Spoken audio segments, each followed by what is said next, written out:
Okay, let's take a look at Grand Illusion with the waiter with the invisible tray. Someone pointed out. I'll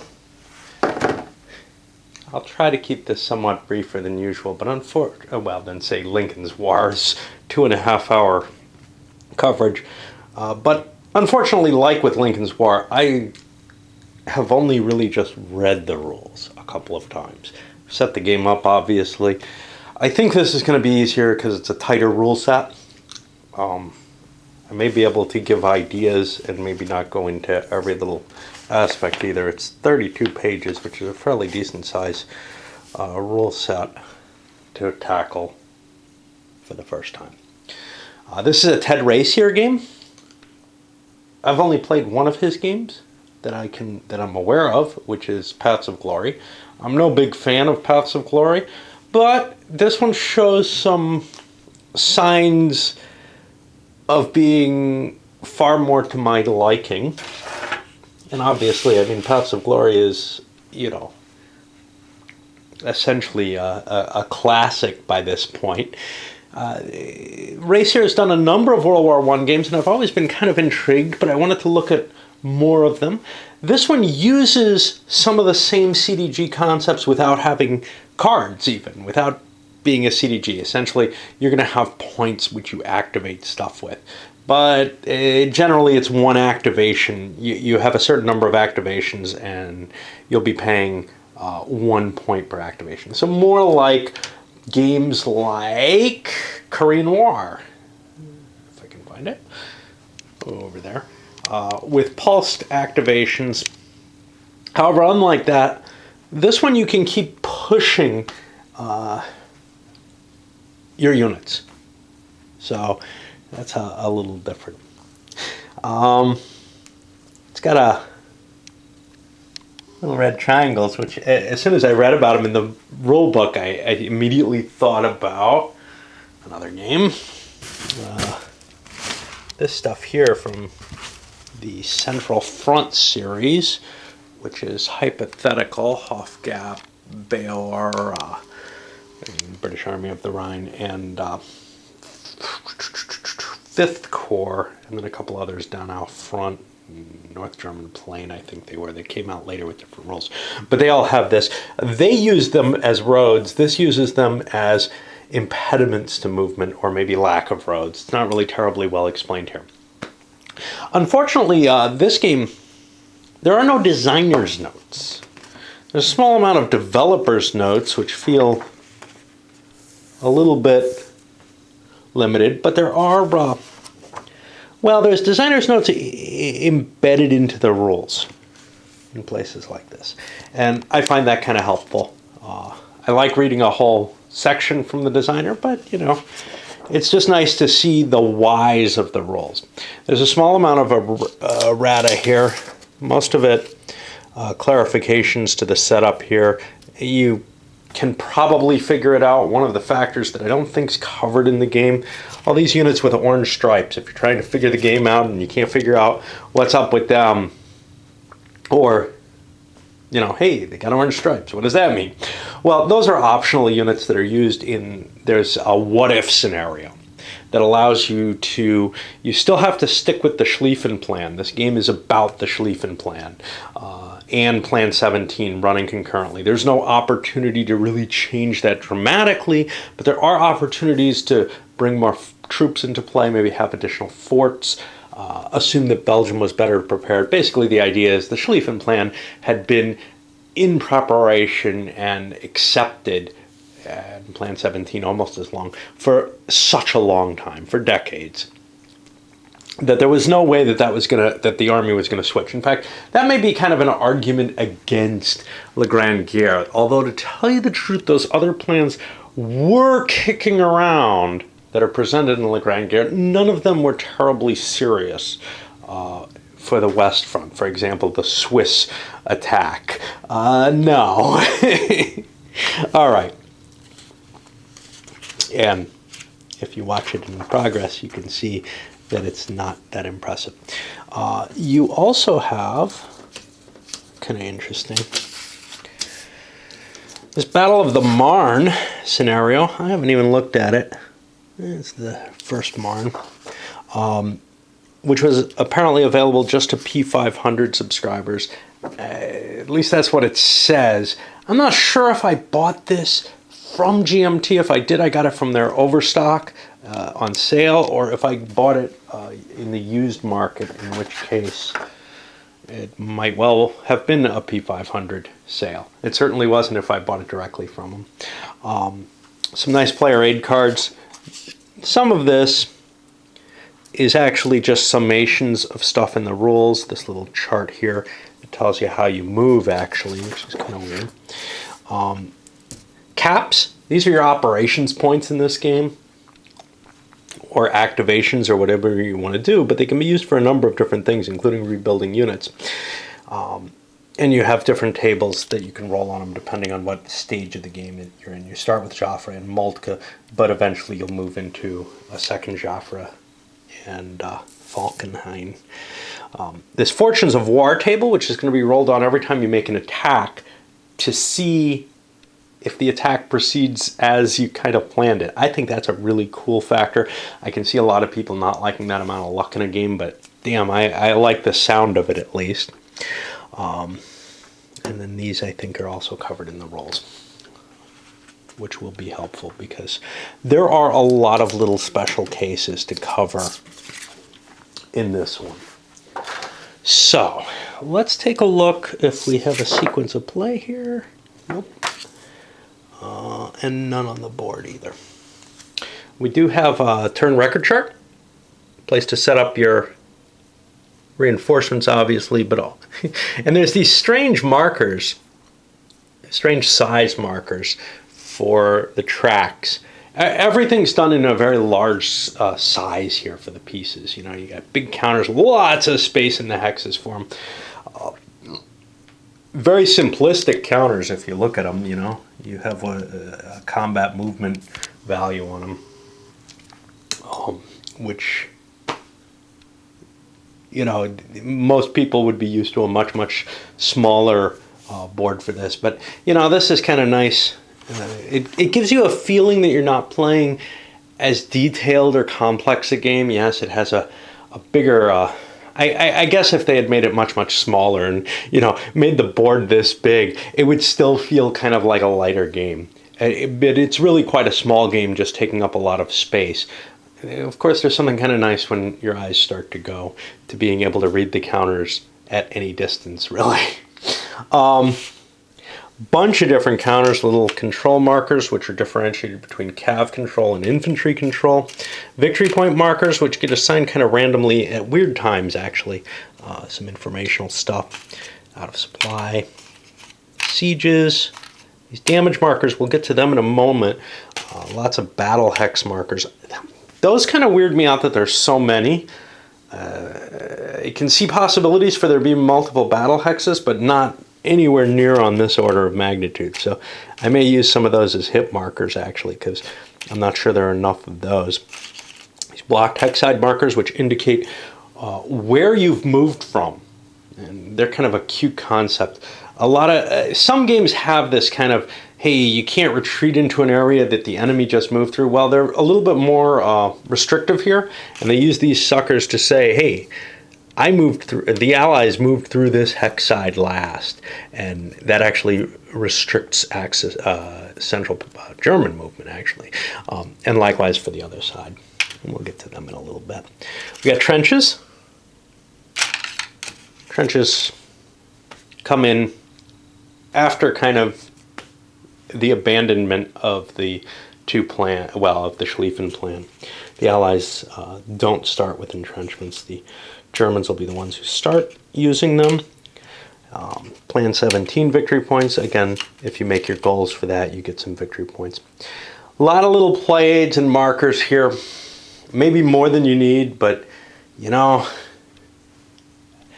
it's hard to complain about such things unless you're looking at them and saying, geez, I don't know what to do with these things. What is there something I don't know? These guys, these longer things, are used to indicate, and I'll get into the battle in a little bit, they're used to indicate modifiers to the battles. Now the battles are going to be handled over on this battle board, which sounds really dramatic when you look at the rules, but when you actually look at it, it's just, the set of pieces opposing each other. Probably would be room in these hexes to do them out on there or on the side of the table, but whatever. What you end up doing is just facing off and rolling off combats against each other.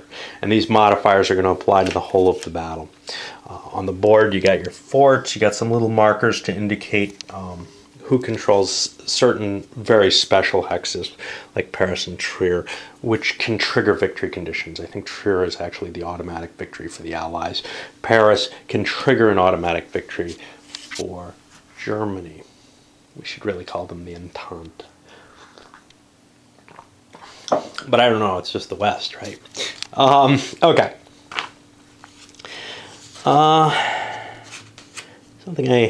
We got headquarters markers here.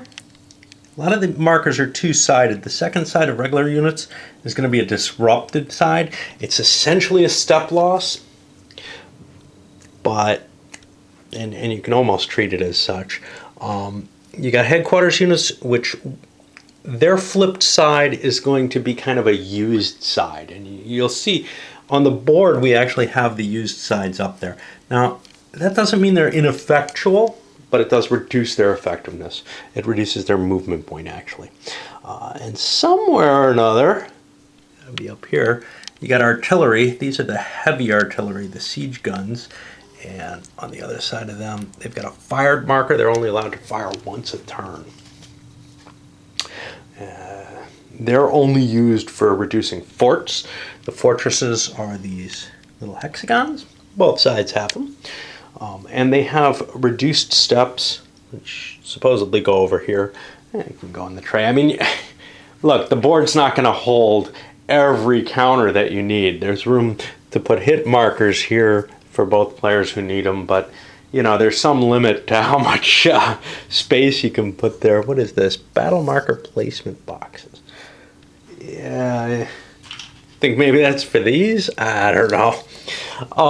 Like I said, they may be stretching it with the player aids. They've got little force conglomeration markers. The game's not meant to be, or not specifically designed to be played with hidden information, but because it's not an odds-based combat system, hidden information doesn't really hurt it as much as it would in some games. You don't, well, or help for that matter. You can look and say, yeah, you can choose either way, and the rules actually kind of suggest you might want to do it that way, but you might not. One really weird thing is the hex numbering. Hexes are numbered from 1 up to 107, and this is just really annoying to me. I know, I can see why they did it. It reduces the amount of space needed to put on a starting hex for a counter. So for something like this, you can put both the turn that it comes in and the hex that it's going to come in on for the reinforcements. And I can see from a the counter information point of view what's gained. However, it makes it a bitch to find particular hexes. Now, that may not be a big deal most of the time, but it certainly is when you're setting up, and it is there are a few counters, and the reinforcements and stuff come in from specific hexes, and it can be a bitch. So here you're looking 1, 2, 3, 4, 5, 6, 7, 8. See, same column, but we're jumping up to here. 9, 10, this is just weird. What about these little dots? Okay. So there are Schlieffenplan hexes, which I thought said SP in them from the rules, but I'm not seeing an SP. I think what it may be is a restriction to prevent you from crossing and making the run to the sea using special rules, which is a little weird. There are a lot of special rules in this game to try to reflect the reality of the actuality of the campaign without going out of their way to make a unified system and then apply it to the Schlieffen plan. That can be either against or for. You can either like or dislike that kind of design. It creates more special cases, obviously. It also makes you not feel like you understand the whys particularly well. This is the Paris and Danger hexes. If the Germans get into here, that triggers some special effects. And yeah, we got victory point hexes, which is where you're going to give victory points if you capture those, sort of. The little yellow, let's see if I can, this camera's a real bitch to manipulate one-handed. The TEM there is the terrain effects modifier. These are supply sources for the different nationalities. If I can find something with 3, here's one, the Vostas. Yeah, damned if I know how to pronounce anything, right? I'm lucky I get some English right. That's an impassable hex side. You can't cross that no matter what. You'll see, though, that the blocked hex sides that players place when they move also are treated as somewhat impassable. And then, of course, we have the rail lines and the little towns, which I think are just informational. The yellow star is the auto victory hex. Kind of helps to have that counter there, I guess. I don't know, but whatever. All right. There's a lot of room to be able to see everything, though, so you shouldn't be at a loss to find the information in a hex until it gets really, really crowded. I've actually got the headquarters stacked separately. There's just plenty of room here. So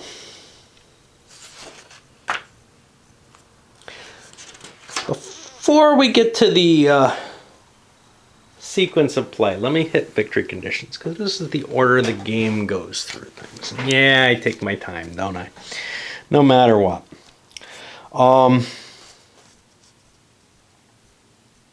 Battle board, battle marker holding box. Okay, that's, these things I guess go here, but I'd rather use them as they're applicable to the particular battle. Having too much stuff on there is going to confuse me. Place the Joffric on their spaces next to the turn record track.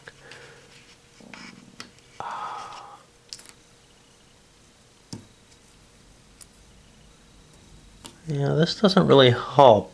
I don't know what to do with these. It says to set these up here, but they say the same thing, and I would rather throw the counters down when something takes effect. I was hoping actually that would have the Moltke and the Joffre 1 listed on it. That's probably what was intended. Whatever. Okay. Those are variable when they come into play, as opposed to the East Troop Transfer, which is a timed event, which probably doesn't need a counter, but whatever. Again, lots and lots of play aids. Also, unlike Lincoln's War, like most GMT games, the rulebook is in regular normal paper, so I was able to pencil the errata in. There isn't a tremendous amount, but I like it in my rulebook. I don't want to deal with living rules. I don't want to deal with trying to print out a substandard rulebook. This is very good quality, and I like it. Okay. Oop, I forgot something. Trench level 1 in Metz. Let's find the number. Metz is Hex 86, which is down here. Okay, trenches in this game are kind of weird. They affect both players. They're just defensive structure that gets added in for both players if they're fighting in that hex. And we also have this end of the German rail. I didn't mark this down either. This goes in Hex 56. Correct? Okay. So 53, 54, 46, 55, 50.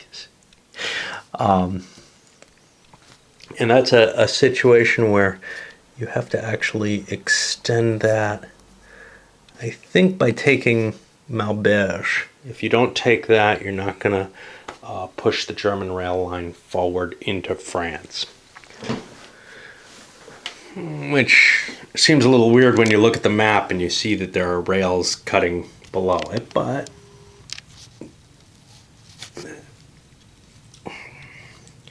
all right. So the Allied player is going to be getting victory points for one thing. His Plan 17 victory points, which is essentially that was the initial French attack into Alsace to basically shock Germany into a surrender the way they were shocked into a surrender in the Franco-Prussian War. There's 17 of these. Oh no, it's Plan 17. There's a number of these hexes, 2, 4, 6, 8 or so. Every time you take one of them, you'll be randomly pulling one of these counters, and they'll give you a certain number of victory points, and they get marked on the general record track as to victory points. And they don't come. You don't lose them from that. Metz and Strasbourg. Metz and Strasbourg are going to be worth doubled victory points. So whatever you draw there, you just double.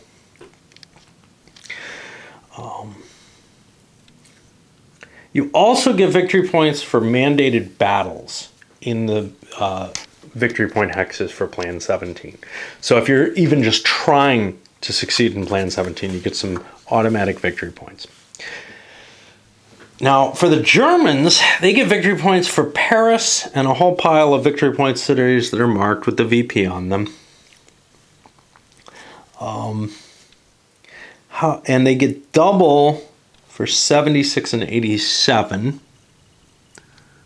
And this is not marked on the map very well. Verdun and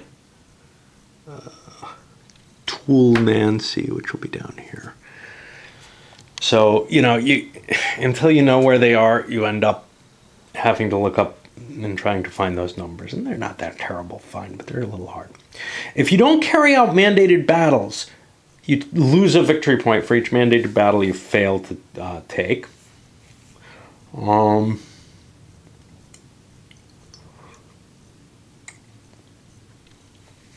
You can also lose victory points when you do a general withdrawal, which is, in the German case, giving up the Schlieffen plan. In the English case, or in the French case, falling back essentially from the original line. It's also giving up the attack. If the BEF loses contact with the French army, you're going to lose victory points. The Germans lose victory points if they don't send troops east with Hindenburg.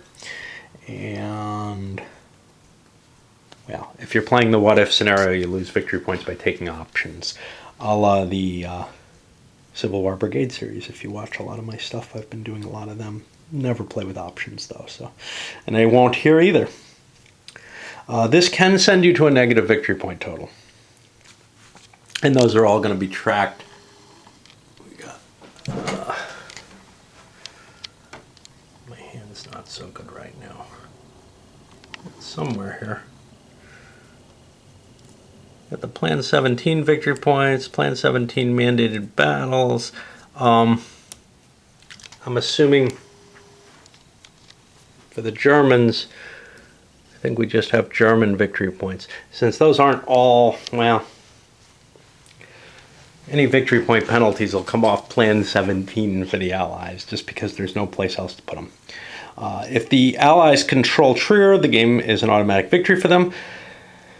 If Germany takes Paris, they may have won.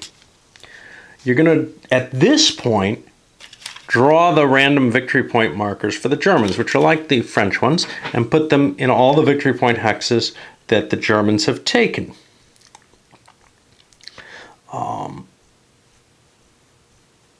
And you record that on your chart over here, the general records track. The Paris VP marker will be flipped over, and Germany's going to get some victory points for that, no doubt. They get 10 victory points for Paris itself. And if the current French total is less than half the German total, the Germans win. But if the Germans have not won an immediate victory, this marker stays on the German control side here.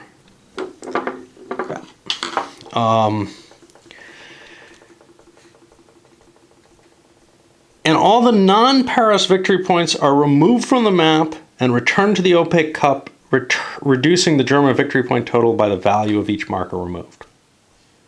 So when you take Paris, you have a shot to win. If you don't do it, then all your victory points come away, and your total gets reduced for each of those markers that's removed. So what's not clear here, it looks like those doubled cities stay on your victory point track if you've captured them. I don't know if that's an intended thing or not. All right, otherwise, at the end of the game, and we're going to be playing the full 15-turn campaign, but there's a 7-turn game as well. You compare the total number of German victory points. Well, they haven't gained any from victory point cities. Is that what's intended? Probably not. But I don't know. You compare the number of German victory points to the number of Allied. If the German total is 6 or greater and at least twice the Allied total, the German player wins. If it's not 6 victory points and it's twice the Allied victory point total or more, the Allies win. A draw is not possible. So if you don't get 6 victory points and you don't get twice the Allied total, or you don't get twice the Allied total, this is kind of ambiguously written, but stating that a draw is not possible makes it clear, the Germans will lose. Okay. Now, during game turn 9 of the full scenario, you draw. Okay, so the 7-turn scenario, you never get the victory points for the cities you captured. That's how this actually looks like it's written out.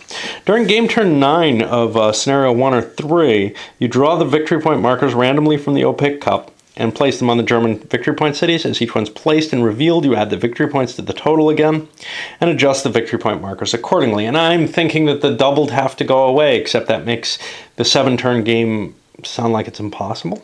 I don't know. The scenario doesn't end at this point. Play continues, and both players have an idea of how close they are to victory.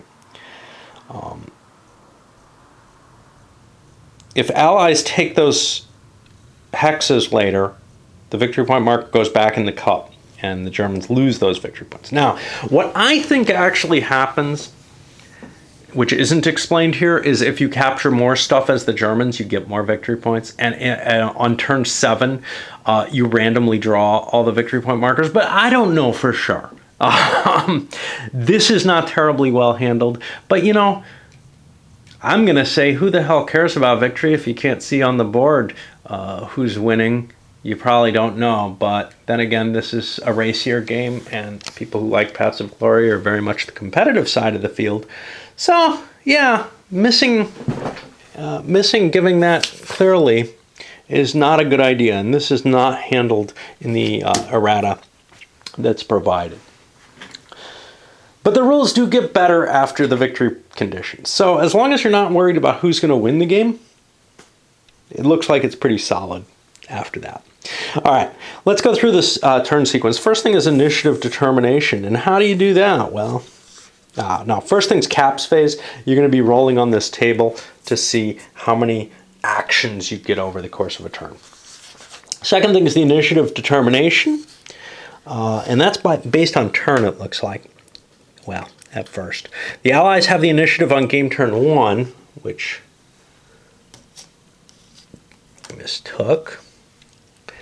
But they only can conduct one activation before surrendering initiative to the Germans, which means it becomes the Germans' turn. They've already captured Mulhausen down here. And as you can see, the Germans have already invaded Belgium. So we've gotten some momentum going. The war's already started. This isn't the first action of the war. On turns 2 and 3, the Germans have the initiative. And then on 4 through 15, you just do a comparative die roll. If it ends up a tie, the Germans get the initiative. So I've got to be careful to remember not to just go all odd even, because there is actually a slight difference there. Okay. So after initiative, you do this mutual reinforcement and replacement. And the first thing you do is you place your reinforcements. Now they're listed by hex number that they show up on. Some of them have a question mark, however.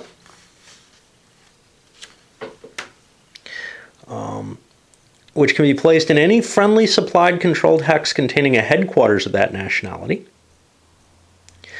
But none can be placed in a Schlieffenplan hex.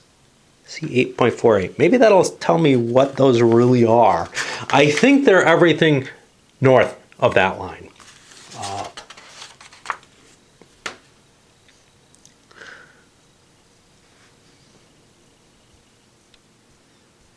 Yeah, they actually call out the specific hexes 1-7. Yeah, it's the northern line now. Okay.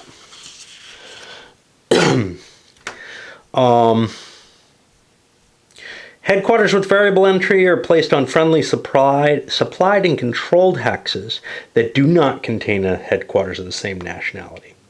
And you can't use a headquarters you just brought in to bring troops in with, which may be kind of weird because some of the headquarters may be the same formation that's being brought in. That'll feel kind of weird. French variable head reinforcements can always be placed in Paris itself, however, as long as that's Allied control and able to trace supply.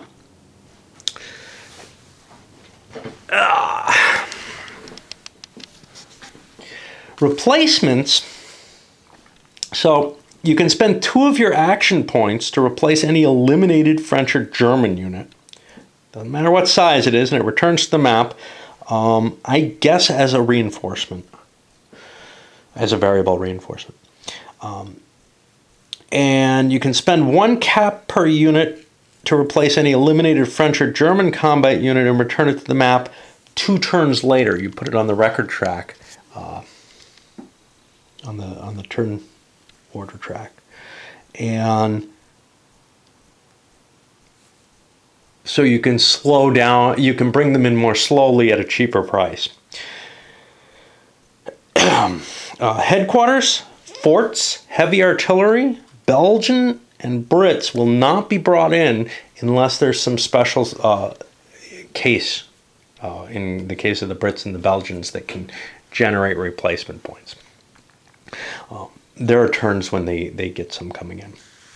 Yep, here. Replacements enter any friendly controlled supply hex of that nationality or any hex with a supplied HQ. Okay, so a little bit more. On turn 3, the German has a choice to withdraw his East Front troops. He has to withdraw at least 9 points of infantry combat strength plus a cav division from units that are in supply within one hex of the 1st, 2nd, and 3rd German armies. These units will just be picked up and removed from the map. Otherwise, you lose 2 victory points. And victory points are not cheap, one would assume. Of course, if you can get the 10 for Paris, 2 might not be that big a deal. And I'm going to have to plug in these long-winded videos with this new camera, but I don't know if the camera's particularly energy inefficient in terms of draining the battery. It's just... All right. So after you do the reinforcement and replacement, and that's done first the non-initiative player, giving the initiative player an advantage, you go to the action phase, and each player is going to be alternating their turn. First, the initiative player has the opportunity to do 2 activities. Now, he can expend an action point.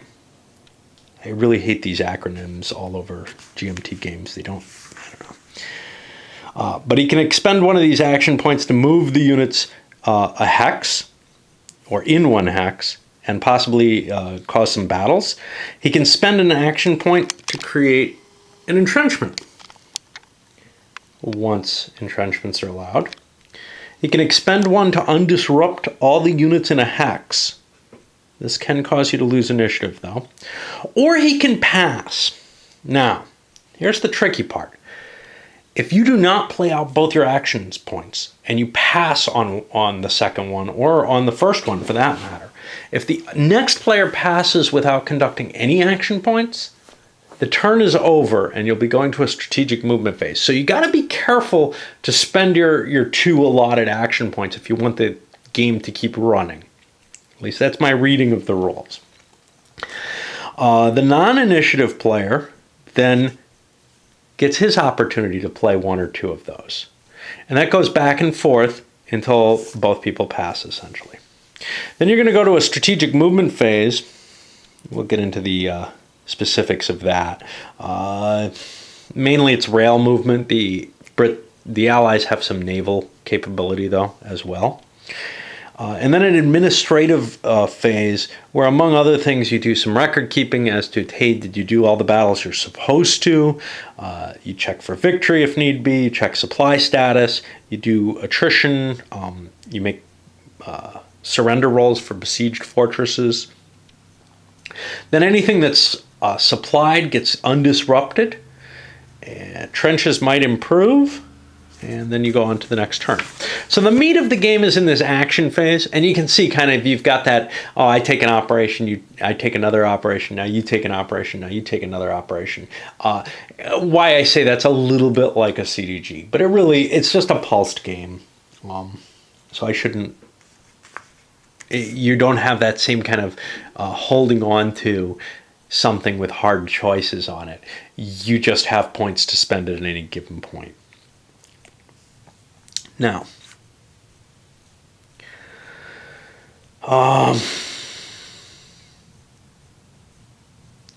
you have to give up. So one thing I didn't explain about the initiative, I alluded to it a little bit. You have to give up initiative at certain points. If you have no more cap, the other guy gets to go. You've passed automatically. If you do 2 consecutive activations, the other guy gets to go. If you spend a cap to activate a hex and you undisrupt supplied combat units, the other guy gets to go unless that's your first action and you choose to do this, an undisruption with your second action. This is a way to avoid having to spend an action. You do one of those and then you don't pass, the initiative just gets handed over. It's also possible that the Fortunes of War table here, it says FOW, fog of war to me, right? Stupid damn acronyms. Can cause you to lose the initiative. It can cause a battle not to happen, whatever. And also, as soon as you do a general withdrawal, you're going to have to lose your initiative. And again, that's another way to avoid it. So in general, you select a hex to be activated with a friendly unit in it, and you can choose to send them off to move. Once you start resolving battles, you can't keep moving except as a result of combat if there's any advances or anything. Okay. Control of hexes is an important concept here that we haven't hit. At the start of the game, you start with what is behind your setup section in the rules. Yeah, whatever the hell that means. I'm assuming that's covered somewhere, but I didn't see anything in the setup that said that. But my eyes may have glossed over or glazed over in looking at that. Whether or not there's anything like that. Is there any control? Yeah, I don't see any control unless it says somewhere just, hey, you control everything that you're stacked in east or west of that line. I don't know. I'll have to figure that out. Anyway, if you control the hex, you can trace supply through it. You can move through it freely. If you don't control the hex, you can't trace supply through it, but you can trace into it in order to fight. You're going to be fighting in the same hex as the enemy. You must stop if there's enemy combat units present on entering, and you may not be able to retreat into or through the hex. Now, in terms of the enemy combat units rule, there's this whole little chart to indicate. If you control a hex, so you've picked the hex that you're exiting, and you look it up in cross-reference to the hex to be entered, and you get this answer, yes or no, can you move there? And then you get all kinds of numbers that you have to look up here, because, I don't know, they didn't want to express this as words. Maybe this is clearer to some people. For me, it takes a bit of brain burning to look at a table, to tell you the truth, because I usually try to avoid that and just get a feel for a table, or say, hey, it's probably not important, I can avoid it. This actually took more energy than reading rules based on it, but maybe took less space. If you have supplied combat units in the hex, and there are no friendly combat units or unbesieged fort... If the opposing player has supplied combat units in the hex, and there's no friendly combat units or unbesieged forts, you get control of it. However, if it's only cavalry, it controls the hex with a slightly different marker. This is your normal hex control. This is a cav control marker. Cav control is particularly important because the enemy can trace supply through that. You can gain infantry, full control over it by moving an infantry unit in there. And then there's a design note that cav was not used in 1914 to interdict enemy supply. Your movement, you're allowed to move as individual units pretty much. You can move as a stack, but it doesn't make a difference. You move from hex to hex, blah, blah, blah. You're allowed to move up to your movement allowance, which is the second number. Now, one thing you'll notice is units get lower movement allowances when they flip over. They also get that little white square in that case, which might mean something, you think? Okay, it's covered here. There's a movement allowance of 1 in a white box. That's just to indicate it's disrupted, which I guess could be helpful. It helps distinguish. All right.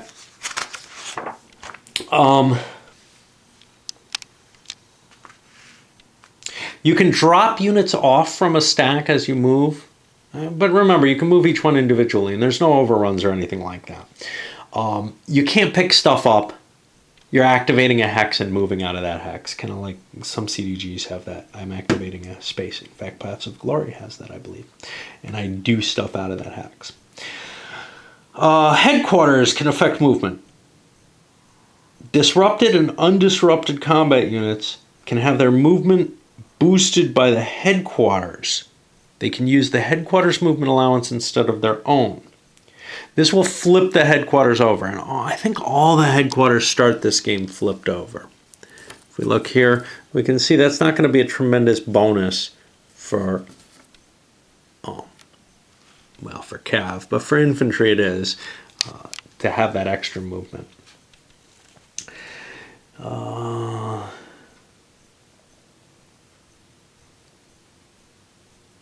I don't think you can do that with heavy artillery, though. Nope. They're always one hex movement. If you end up your headquarters in the same hex as another friendly headquarters in movement, they both flip over to indicate the confusion of the supply tails colliding. The only terrain that has an effect on movement is these little red diamonds. You cross one of them, you pay 1 extra movement point. You cross 3 of them, no, you don't. That's disallowed. You're not allowed to move if it throws you out of supply, with the exception of German armies using emergency supply, which we'll cover in a moment. Maybe more than a moment. Units are allowed to retreat out of supply if they have no other retreat path. Out of supply units can only move to try to get back into supply.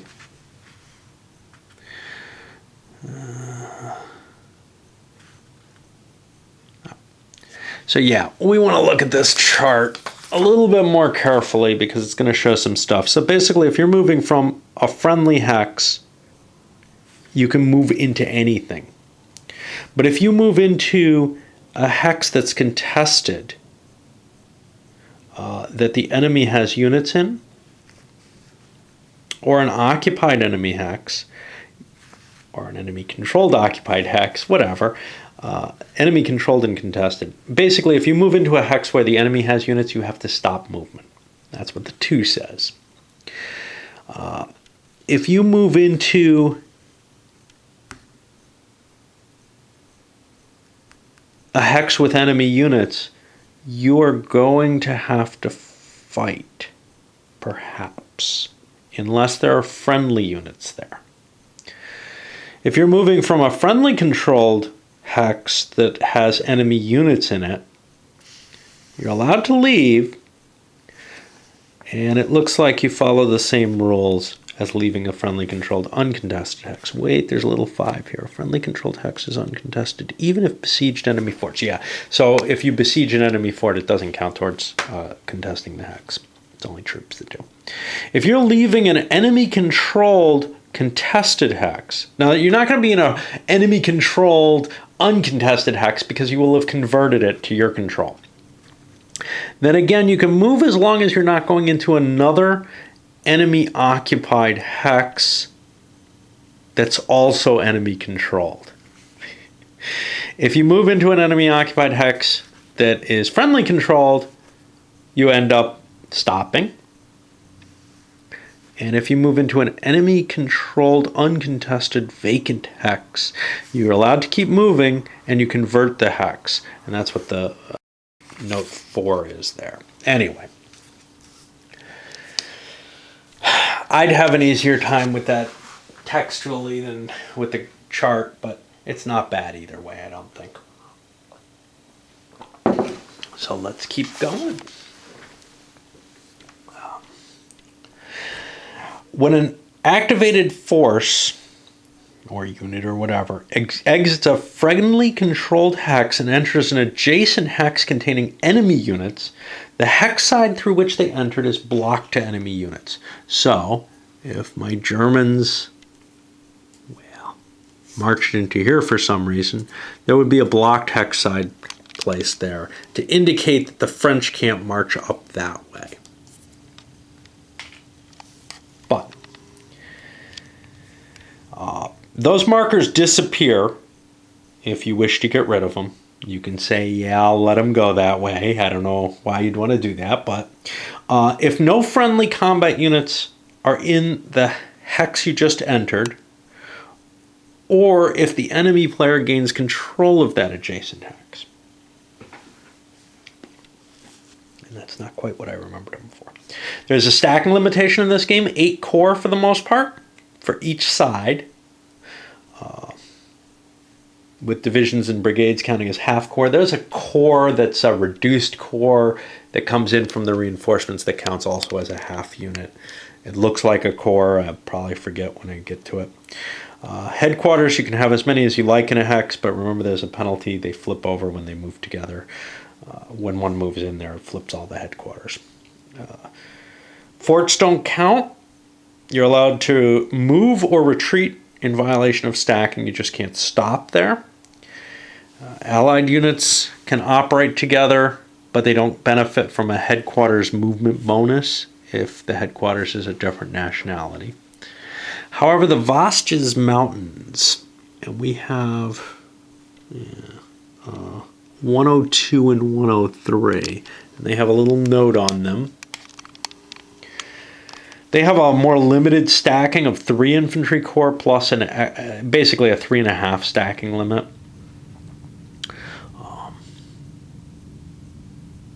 Okay. Now there's specific restrictions based on the situation. The Belgians can never leave Belgium unless forced to do so. Any hex containing any amount of Belgian territory is considered Belgian. The Brits can never end their move in Paris, but they can, and they can't retreat into it unless no other option is available. They can actually rail through it, though. And prior to turn 7, no British or French can be placed in any of the Schlieffen Plan hexes, the channel ports and such now. Again, special rule to cover that case. Is it necessary?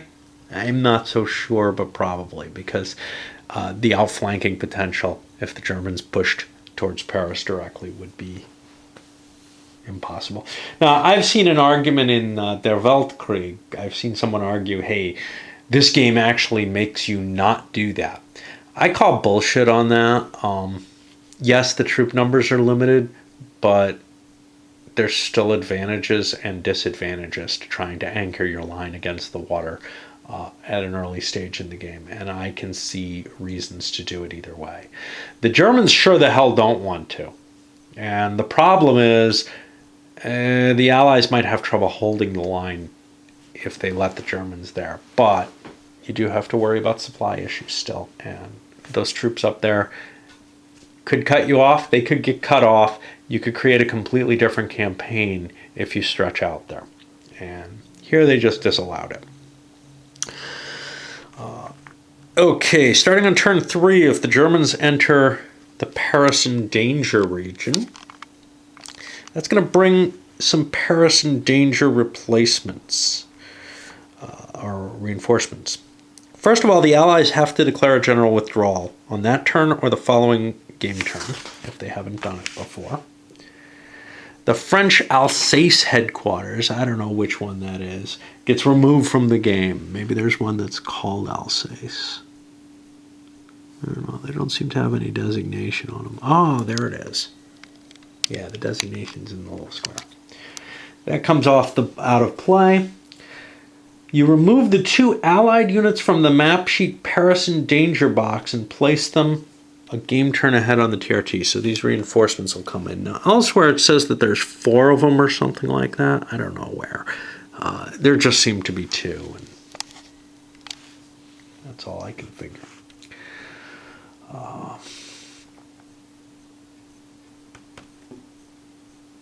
Okay.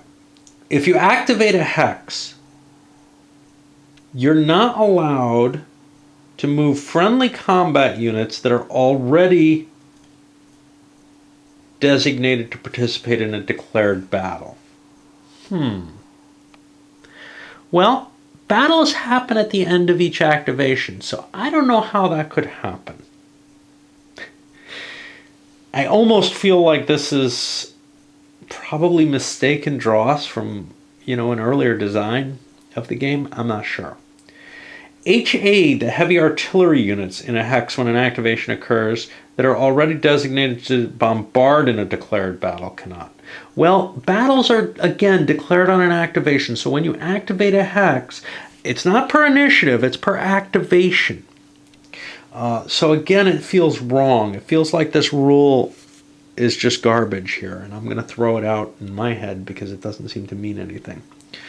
Other units in the hex could choose to move. Okay.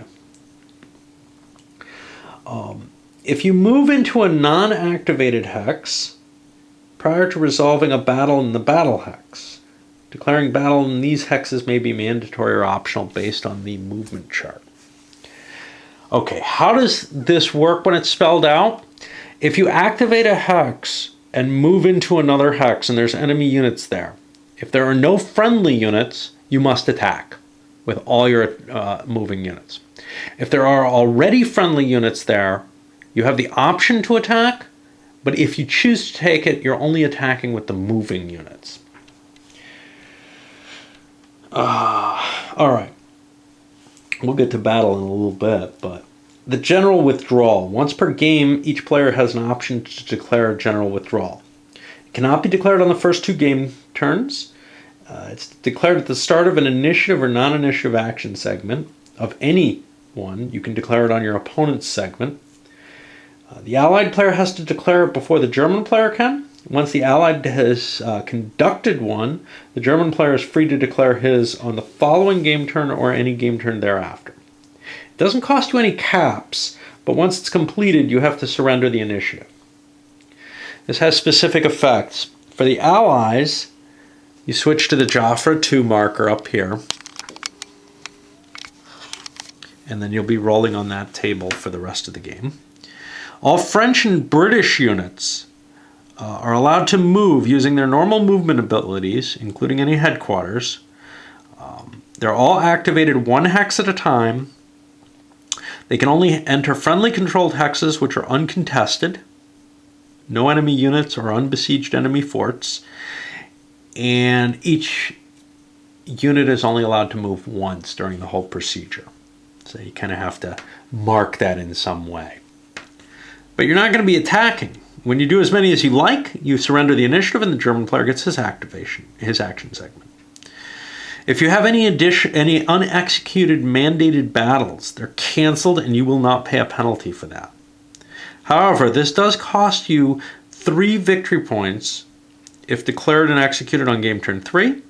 On game turn 4 or later, it'll cost 2 off the Plan 17. And Plan 17 is canceled by this. You won't be getting any more victory points as the Allies.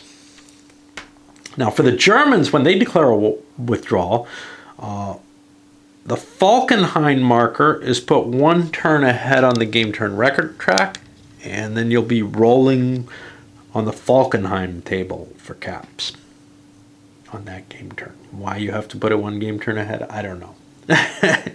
I guess you just put it on the track and you don't actually leave them here. I don't know what is intended by this. German and Bavarian units can move using their normal movement abilities with a no caps cost. They can only enter friendly controlled hexes. That's the case with the other one too, that are uncontested. And they can each move once for the process. Now, when the German's done as many as he likes, he can now spend caps 1 per hex to put level 1 entrenchments into play. In any hex containing supplied friendly infantry, whether or not there are enemy units here. Normally that's going to be something you can't do. You can only build entrenchments where the enemy is. Once the Germans concluded placing any entrenchments, initiative surrendered and the Allied player gets his action segment. This is going to cost the Germans 4 victory points if done on game turn 4. It can't be done earlier. If on turn 5 or later, it only costs 3.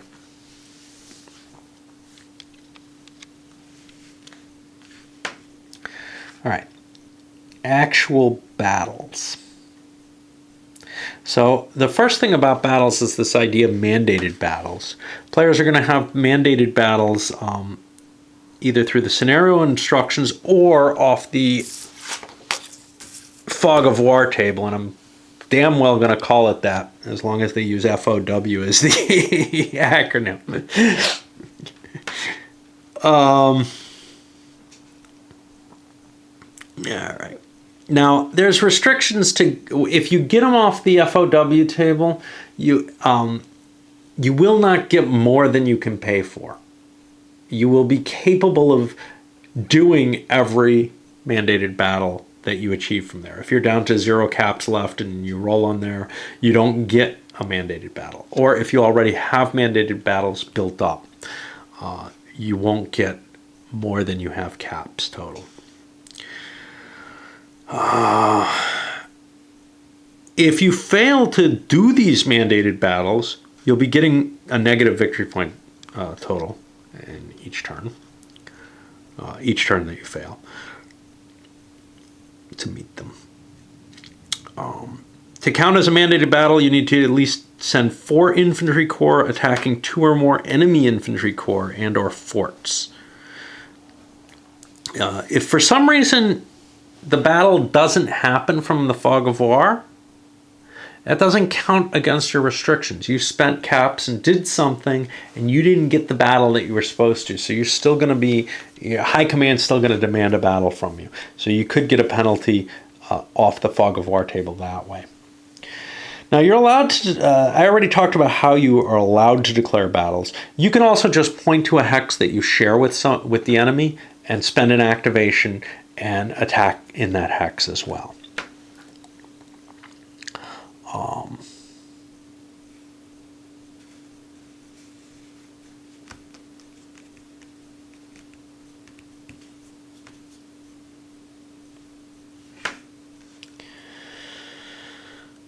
Okay, So the first thing that happens in a battle is you're going to do any bombardments against fortifications. If you have heavy artillery that you want to fire, you'll take care of that. Then you roll on here to see what the FOW effect is. Yeah, no, I haven't studied them at all. I don't want to know. Then the actual battle markers are going to be placed on the board. You're going to place the terrain and such not modifiers here to indicate anything special about this battle. Based on the FOW, based on the terrain, whatever, based on entrenchment levels. Those go over there, and you're going to also, the defender is allowed to place his units, let's say it's the French, some in the front line, possibly some in the reserve, and then the attacker places his to match up with them.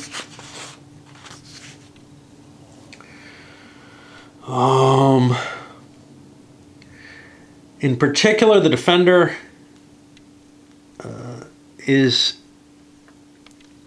has to withdraw units in a certain order if he has more units than the 4 frontline spaces. First, if there's a fort, that comes out of the battle line if he has more than 4 units total. That means the attacker can't hit the fort right away. Well, that may or may not be a good thing. Forts give a defensive bonus to the other units, but they're very resilient to being attacked by infantry. Any disrupted units you withdraw next, then you withdraw in order of size until you only have 4 units in the front line. Headquarters won't, and heavy artillery won't be fighting. Then the attacker places his units across, and he must fill the opposite units, and then he has sort of his own order that he must place.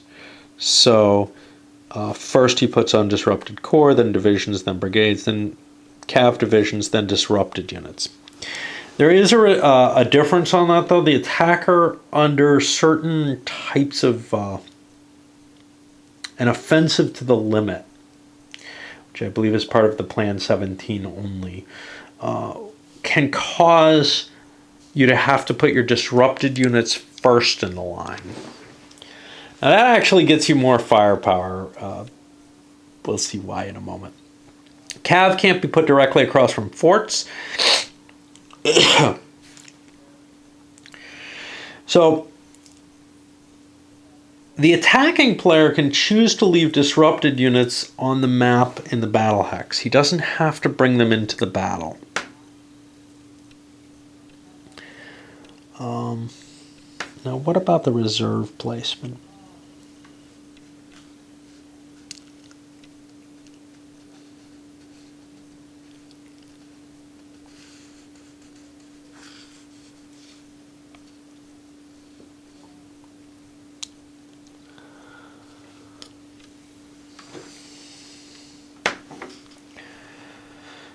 Yeah, there's a bonus.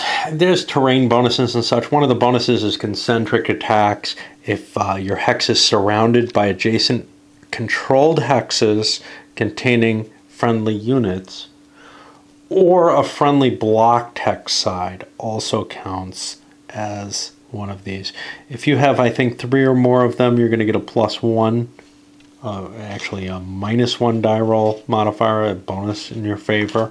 And if you have, 3 or 4, if you have 5 or 6 adjacent hexes, you get a -2 die roll modifier, which can cancel out die roll modifiers from the terrain effects, from entrenchments, forts, whatever, I guess. It's possible the defender becomes a counterattacker from the FOW, in which case, if there's a fort, it's returned to the battle hex. It's withdrawn from the battle. Disrupted units can be returned to the battle hex or remain on the battle board at the counterattacking player's option. And if the counterattacking player has only disrupted units on the battle board and withdraws them all, the counterattack sort of doesn't happen at all. There's no battle, actually. However, any initiative change will take effect from the FOW. Now, if there's not enough attacking units to fill all the frontline spaces, then the defender, any disrupted defensive units in the front line are removed and put back on the map. And any remaining undisrupted units or forts without an attacker opposite can be put in the reserve spaces, and they'll get to double up their fire on the attacker coming in. Likewise, if there's more attackers than the defenders, surplus units can be placed in the reserve spaces. But you're still only going to get 4 units maximum attacking. Additional units aren't, as far as I can tell, because the way this is set up is you only put 4 units in the front line first, and everything else looks like it's withdrawn. At least I hope that's what they mean. Cav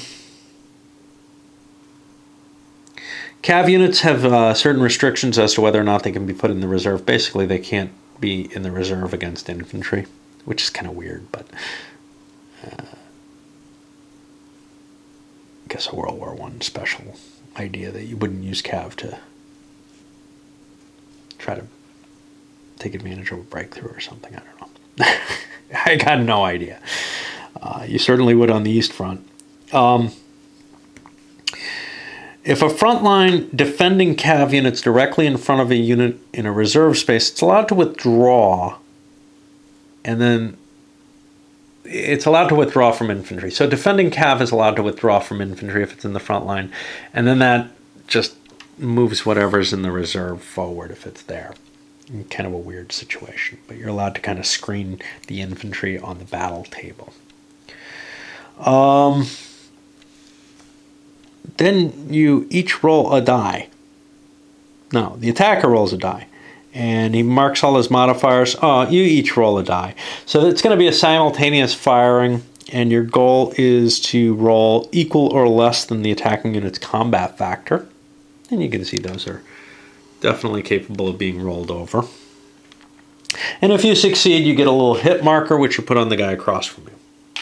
Then after all your simultaneous combat, if you're the guy with reserves, and only one person can have them, you get free hits on the unit across from you. So this would be able to attack over to here. However, there are some modifiers to that. If Cav is attacking infantry, or I think attacked by infantry, I'm not sure about that.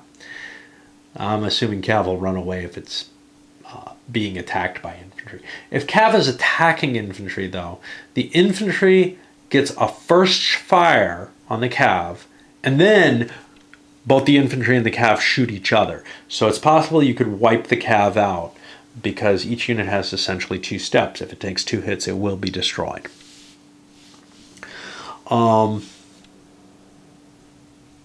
Okay. Forts are only hit on a 1. 1s always hit, 6s always miss, no matter what your modifiers. On turns 1 through 4, Plan 17 at victory point hexes, because of the French Elan,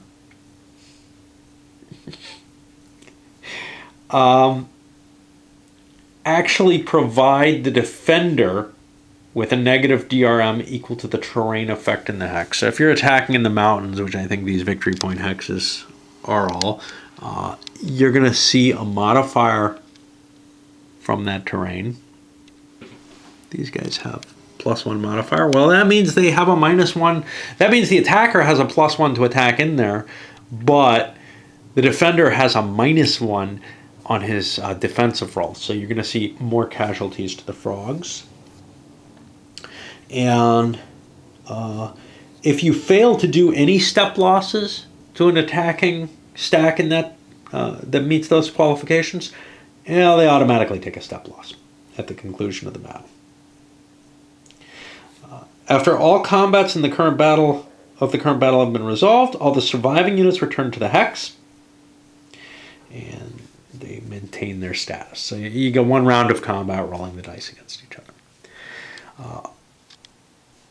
A retreat may be required, and it's also optional at times. The defender always can retreat non-fort units if he has a valid path open to do so.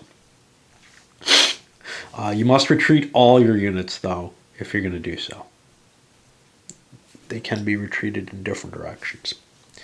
A mandatory retreat is if you have only disrupted infantry or no infantry, while the other player has at least one undisrupted infantry. The player who doesn't have an undisrupted infantry must retreat. And it's also possible that there's a routed result where one side is going to be forced to retreat no matter what from the fog of war. If cav is all that's present in the battle, then the retreat's mandatory only if only one side has no undisrupted cav. And this can cause a switch in control. You have a kind of normal retreat priorities here.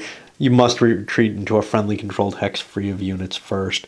You're able to retreat into enemy controlled hexes, but not across a blocked hex side. You're able to retreat into an enemy controlled hex containing enemy units and no current battle marker, as long as you have friendly units there. Again, not crossing impassable or blocked. And you're able to an enemy controlled hex containing one or more undisrupted enemy cav divisions but no infantry you can retreat into, but you'll lose a step to do so. The cav gets some pursuit on you when you do that. If you violate stacking limitations when you retreat, you must retreat another hex. Got some examples of play and stuff here. I, of course, ignore those. Not hoping to try to learn any ambiguities from stuff like that. Headquarters will retreat with other units. If a headquarters, though, is left alone after a battle, it can't retreat. In fact, no, it will retreat. I lied. It retreats to the nearest hex containing friendly supplied units and no battle marker. It's allowed to slip out, basically. If more than one enemy combat unit enters a hex that contains only a friendly headquarters, the headquarters also is forced to retreat. You can't just overrun the headquarters and destroy them, unless there's no path of friendly controlled hexes of any length leading to such a space. If you have the headquarters blocked, you can destroy it. And at that point, it'll never come back in the game.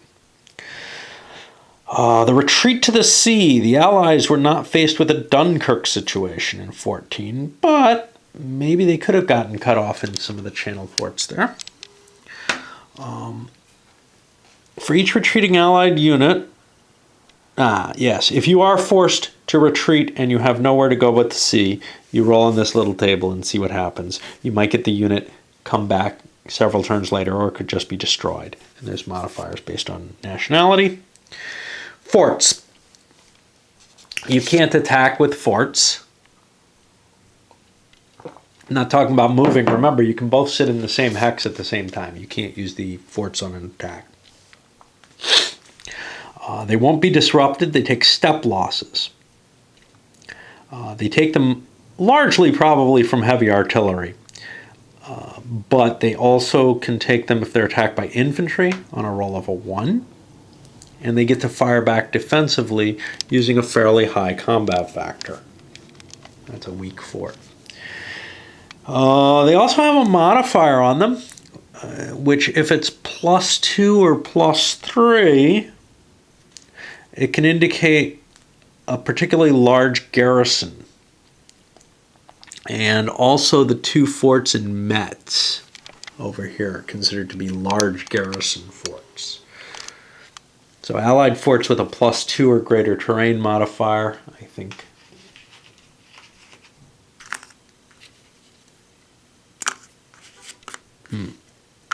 Yeah, I don't know what that number is. I don't know why it's a +1. Let's look to see if we can find out. You'd think it would be in the forts section, but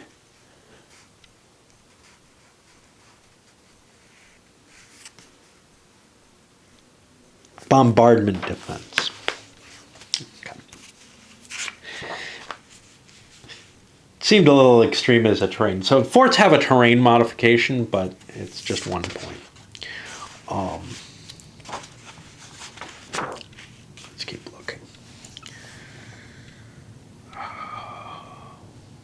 if they have that, if they're a large fort, that gives them an advantage.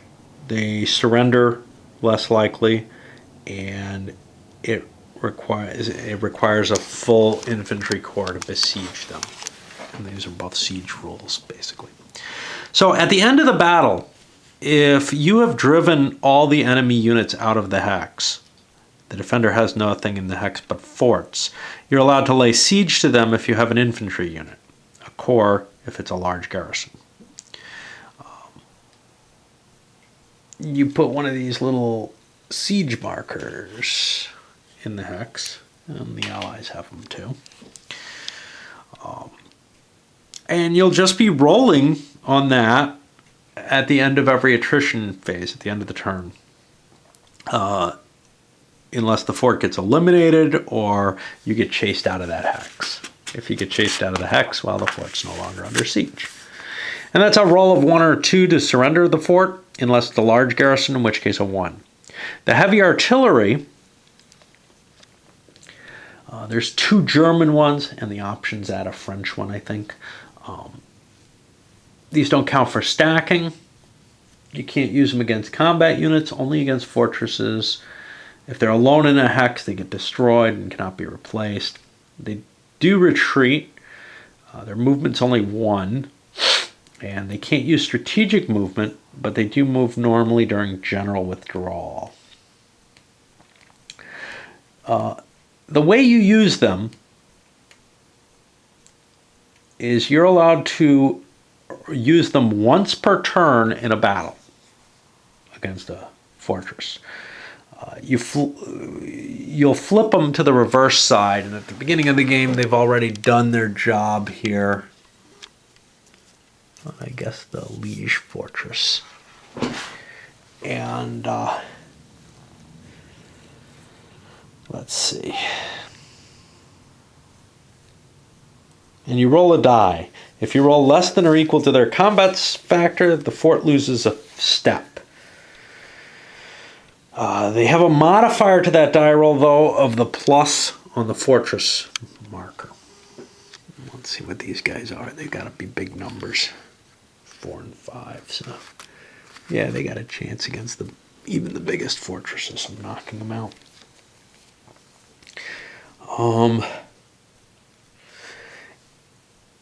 If you succeed in getting a hit, though, with one, you get to roll again for another hit.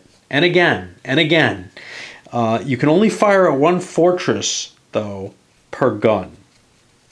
Each gun can fire at one fortress. So there are some hexes where there are 2 fortresses in them where you might have to make a choice. Do you want to take a chance at reducing both, or do you just want to concentrate?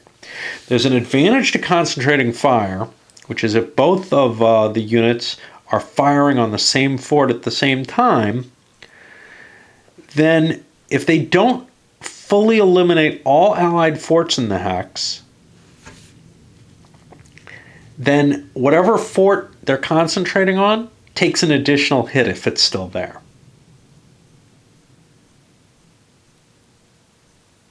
Now, the way this is worded, it almost sounds like maybe they mean that you could switch fire to a different fort. But it also sounds like you can't. I've already kind of talked about cav. If you think about cav a lot, though, if you had a stack of cav in a combat and you were defending with it, if the attacker placed his pieces, the defender can withdraw his cav from the front line of battle. That makes them invulnerable. So in order to avoid that, if all you have is undisrupted cav defending if all you have is cav defending against infantry, you can choose, no actual regular battle happens. Instead, the enemy cav can stand, in which case it's eliminated and dead, but the friendly units are screened and have to stop moving. Or you can withdraw, in which case you retreat 3 hexes, you're disrupted if you weren't already. However, the friendly units can continue moving. The attacker can continue moving. Entrenchments. Once the German player builds trenches, so you could do a general withdrawal and not dig trenches, and this wouldn't apply. Once the German player builds his trenches, though, both players are allowed to build entrenchments for the rest of the game. It's going to cost you 1 cap and an activation to do so. It doesn't matter who places it. It's going to be a defensive modifier for both players. Basically, once one side starts entrenching in an area, the other side is going to automatically do so. And that's just going to slow down things for both players. Probably better for the allies, one would think.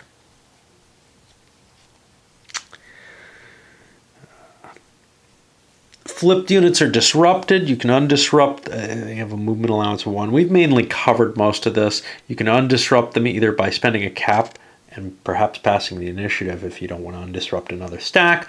But they also will undisrupt at the end of the turn during kind of the bookkeeping phase. Strategic movement runs through rails. Can't do it on the first 2 turns. French and British can do it on turn 3 later. The Germans can only use it on game turn 3 on German map hexes. I assume in the dark area that looks like Germany, with any amount of Germany in them. Belgians can never use it. On game turn 5 and onward, the Germans can use it in Allied territories. Belgians can never use it. And the British can rail through but not stop in Paris. The Allies can also do strategic sea movement, moving from a friendly controlled hex containing a named coastal city. That should be pretty easy to tell what they look like. And they have to begin and end in those. The Belgians cannot use sea movement. In the administrative phase, okay, supply. Supply is not too difficult, except for the German emergency supply. So, combat units, headquarters, and heavy artillery are in supply if they can trace a line from the hex they occupy to an adjacent friendly controlled rail hex, and then along a rail net to a friendly supply source. And we've got supply sources marked on the map. I would guess Paris might be one. No. Alrighty. Oh, but the Belgians have love. That'll help. And they also have one up here. Near Calais. Units cannot move into any hex that'll put them out of supply. The way the rail nuts are built, the way the hubs are placed, where there are places where you go forward and the rail doesn't continue from there, these all are an important part of the terrain because you can only go 1 hex out from a rail net. So you have to conquer certain hexes to continue on. If a friendly controlled hex has a besieged fort, you cannot run your rail through that hex. The fort is going to stop your rail movement, even though you've got control of it otherwise. If a hex has an enemy cav control marker, you can trace supply through it just fine. The cav don't bother you. All right, but the complicated part. This is the German emergency rail supply. This is based on hex 54. Okay, this is 54 here. If the Germans control this hex, and this is the Maubeuge hex, but the fort's besieged and not yet eliminated, running from game turn 3 to game turn 5, you may be able to trace emergency supply through that hex. If Maubeuge Fort is on the map, but hexes 54 and 44 are both German controlled, on game turn 3 we're going to get this emergency rail supply marker. And that gets placed on, Tournai, the hex 44. And that is incorrect on the counter. I had to scripto it so that now it's completely unreadable. But at least that makes me look things up, right? That becomes the emergency rail supply source for the Germans, i.e. they can run rail out this way, north of Maubeuge.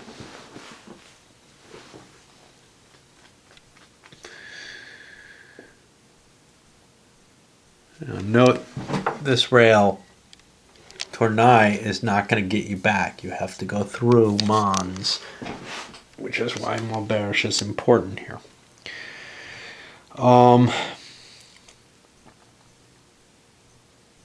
So, the effects of emergency rail supply.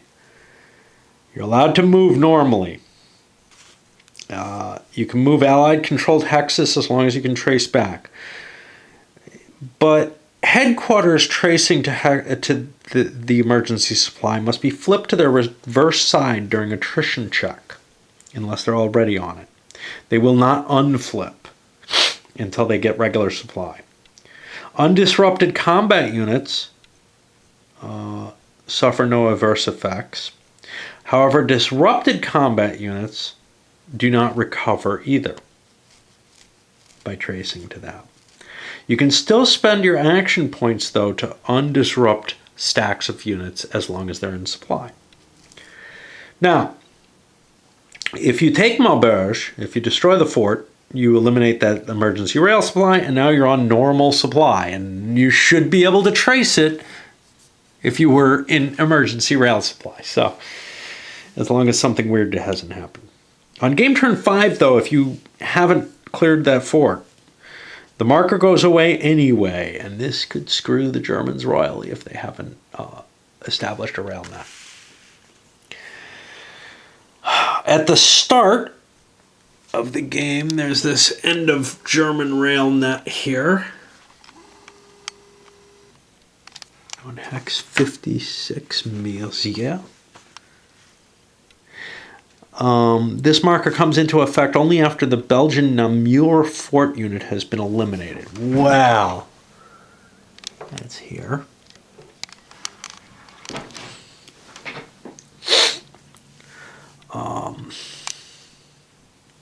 If Namur is eliminated prior to game turn 5, this marker is simply removed at the conclusion of the supply determination phase of turn 5. If it hasn't been eliminated by turn 5, it doesn't get removed until Namur is eliminated.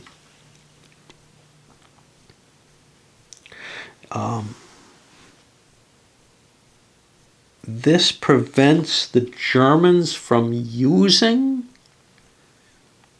Allied rail, I believe.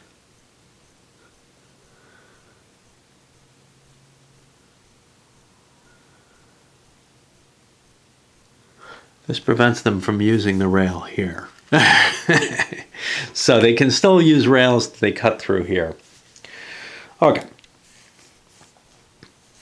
Allied supply sources, they list all the hexes, along with German. Attrition. So if you fail to have supply and you're disrupted already, your unit's eliminated. Otherwise, it takes a disruption. Headquarters heavy artillery get flipped over so they can't be used. Forts are unaffected. Otherwise, if you are in supply, under normal supply, you recover from your flipped side. However, somewhere there's a limitation on that. Okay. So here's the exceptions. Out of supply cannot be. Not all disrupted combat units and hexes containing an enemy combat unit or fort can be undisrupted. So if you're stacked with the enemy, if you're in contact with the enemy, if you only have 1 or 2 supplied combat units, you can only undisrupt 1. If you have 3 or more, you can undisrupt 2. And your headquarters will still be flipped over. They recover. They're not disrupted. Any +1 trenches that both sides are in, you'll raise to +2 side at this point. And then you go to the next turn. Now we have some of the special rules, and there aren't a lot. And then the scenario has its own small amount of special rules as well. But I believe the historical scenario works with the core rules pretty much. Okay, so the first thing is these guys with little red dots, Belgians and Brits. They're going to get a bonus in defense. They get a +1 to their defensive strength. Just because the Belgians fought tenaciously and the Brits kicked ass. Mainly, actually, they tended to dig in more than anyone else.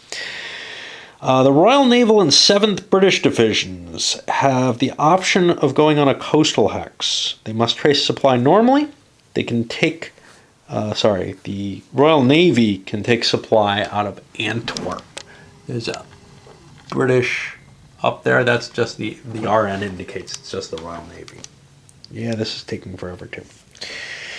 Allenby's Cav on the first 2 game turns. The first battle in a hex which has British infantry and Cav, the FOW result is automatically skirmish, which is, I believe, going to prevent an all-out battle from happening. All fortification infantry and Cav units hit on an unmodified roll of 1 only. Don't worry about terrain or entrenchments or anything like that.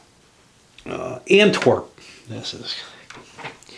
Okay, so the fort in Antwerp, Hex 52, way up here, cannot be besieged because of the Schelt and neutrality laws, or honoring neutrality. Hex 52 cannot become German-controlled until the fort is eliminated, i.e. perhaps with artillery. And no Belgian combat units remain in the hex.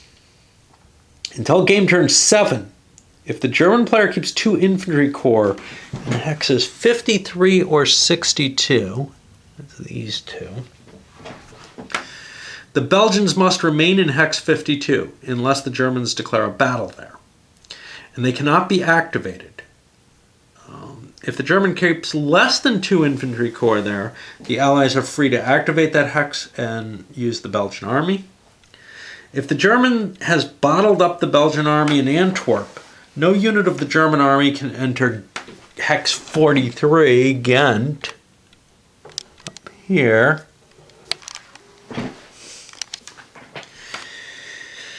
and convert it to German control until there are no Belgians remaining in Antwerp. You have to leave them a way out. No Allied unit may use Antwerp to start or end sea movement of any type, again due to Dutch neutrality.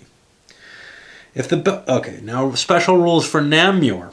If the Belgian 4th Division is forced to retreat, the Allied player may opt to remove it from the map and place it 5 turns ahead on the turn record track, and it'll come, another acronym here, TRT.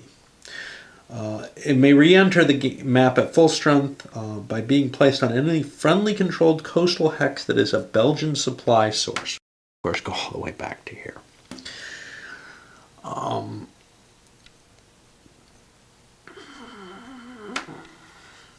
Anything special in this scenario? It's 15 turns. Let's see. During the first turn only, if the German player declares a battle against the Belgian force in Hex 62, Brussels, the Allies can declare a defender tactical advantage, which is a die roll of 7 on here. It allows you to cancel the battle and some other stuff. Let's see what they say here. Expend a cap and retreat all Belgian units back to Antwerp. The initiative stays with the Germans unless it was their second activation. And I think I'm only allowed to do that. I can't take all the options there. On game turn 1, the Allies cannot activate hexes 66 and 76. 3rd and 4th French armies. It's got to be down here. It's easier to see the army than try to figure out what hex it is. and can activate only one of a set of the Belgian Army, the Cav, the French Fifth, the BEF. Now there's a errata that allows me to set Brits up in here where the Cav are. And I chose to take that option. Throw the Brits a little further forward. Okay, Allied mandated battles on the first 4 turns. On the first turn, they have 1. On the second turn, they have 2. And on turns 3 and 4, they each have 1. If they're not executed at all, there's going to be a penalty. If they're executed against a Plan 17 hex, they score a victory point for that from Plan 17. This will be in addition to anything gained for actually gaining a hex. If the Allied player executes a general withdrawal before he's done all his mandated attacks, any remaining ones are ignored. So you won't take any additional penalties from the turn of the withdrawal on. During the reinforcement and replacement phase, one eliminated BEF infantry unit can be placed on the map as a variable reinforcements on turn 8.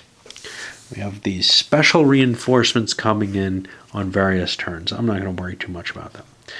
Then, disrupting reinforcements. When single caps are spent to bring back eliminated units, they enter disrupted starting on turn 8. On turn 10, if you bring back units immediately, they start coming back disrupted. I'm not sure why. Starting on turn 12, no more than half the disrupted combat units can be undisrupted in hexes where formerly all disrupted units could be undisrupted. And that's during either cap or the admin phase. So you're even if you're not in contact with the enemy, you can only undisrupt half the units in any given hex. There's a shorter scenario to turn 7. I'm not looking at that or paying any attention. And then there's the what if, which I did pay some attention to. Lots of interesting options here. And they come all with a victory point penalty to the side that takes them. I feel like I pretty much understand this sucker, although there are definitely some questions. Do I have the victory points right? Am I guessing right that they actually do get to score the victory points? And maybe a few other things where I'm just kind of... I don't feel like the rules are nailed down. There's probably answers to those questions online, but I really, I've always been of the mind that the rule book should be pretty good, and I may look some of them up, maybe not. Depends on how much I care. I'll probably peek to see if there's anything at BGG. I don't want to try to fight through Consim World. That it'll be a single big long thread going back to 2004 where this question is probably asked 100 times, but I just, that format does not work for me. I don't like hunting to look for it. The other answer, of course, is to just ask the question again, which is why it's 100 times in there. And apparently people are pretty good at giving the answers to that, but how much do you trust them? How much... I will be only looking for, is there an official errata? And if there's not, beyond what I have here, the heck with it. I'll just fudge it. And I may do that anyway. If you can't nail down a game, don't complain when somebody plays wrong. All right, let's send this one up.